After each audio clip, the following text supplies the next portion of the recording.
Hi everyone, I'm Nathan Camarillo and welcome to C2TV episode 4. In this episode you're going to learn more about the aliens that are in Crysis 2 as well as some of our sound and animation techniques. I hope you enjoy this episode.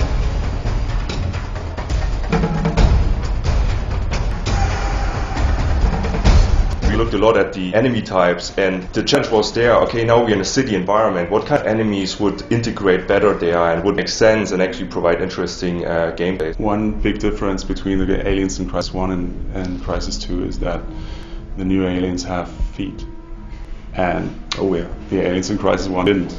Differently than in Crysis 1, where all the fantasy alien characters were floating around the environment, Crysis 2 has bipedal characters which are a lot more complicated and complex to work with. Obviously they're walking around, they have legs.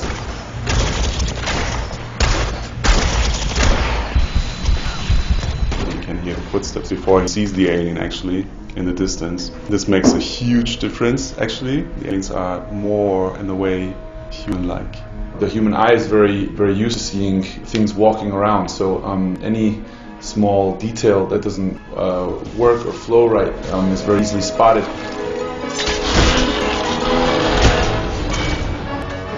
You fight different classes with different abilities and that's quite interesting. So one enemy type in Crysis I really like is the Stalker. Very cunning, sneaky enemy.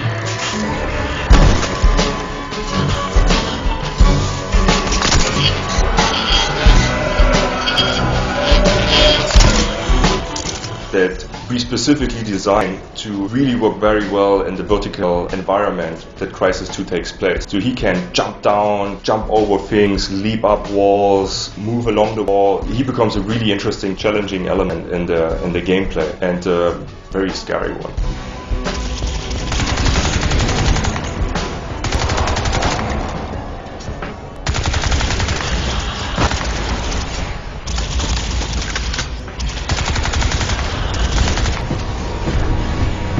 The Heavy, having a very large mass, being also bipedal, he's very bulky, he runs through things, he likes to knock things around. We worked with a stuntman who worked in the film Incredible Hulk. We put him in a mocap suit and worked with him to get some case studies and animation studies on how we would want these aliens to move around, to turn, to breathe. Just to get a good feeling working with someone who has a lot of experience in that was a very good thing, definitely. To me, it feels as though it's puppeteering this body. It sort of leads with the brain and then the mechanics of the body follows. I instantly thought, well, if they're mechanical on the bottom and they're organic on the top, then it would be nice to sort of have false limbs that we work with in the motion capture volume. We've had to work very intensely doing a lot of animation tests and studies on how we want these characters to walk around, talk, act, and not look like a man in a suit, but actually also have character and personality and look out of this world, basically.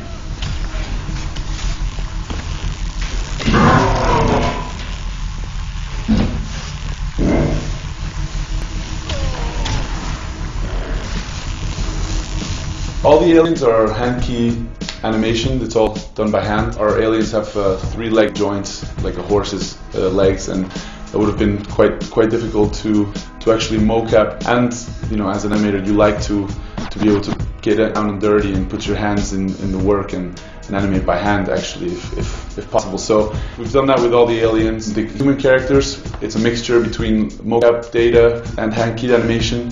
But yeah, it's been a lot of fun because we've gotten to be able to explore a lot of different areas by hand key animating these aliens. Switch! Open fire! Incoming!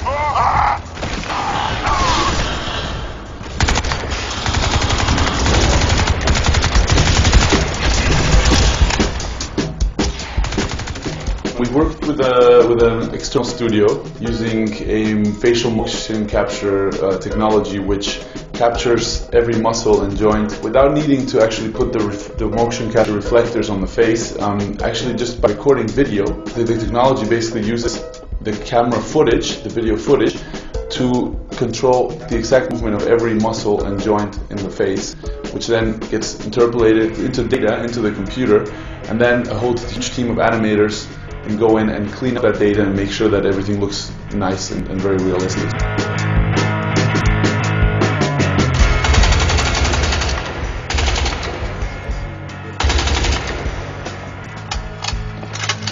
Our debug sound.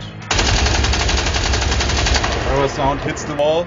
You see that debug information.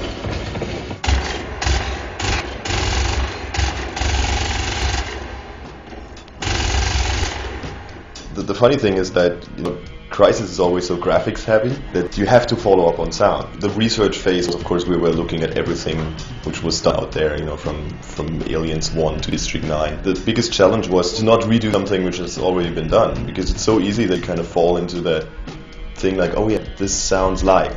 This time we went out and recorded a lot of stuff ourselves, so we went for shooting actually real guns in the desert and really made our own recordings and not working so much from library. And as Christian said, like, I think also the big difference is like the more cinematic moments we have now in Crysis 2, which gives us more possibilities also to talk a little bit more audio cool stuff.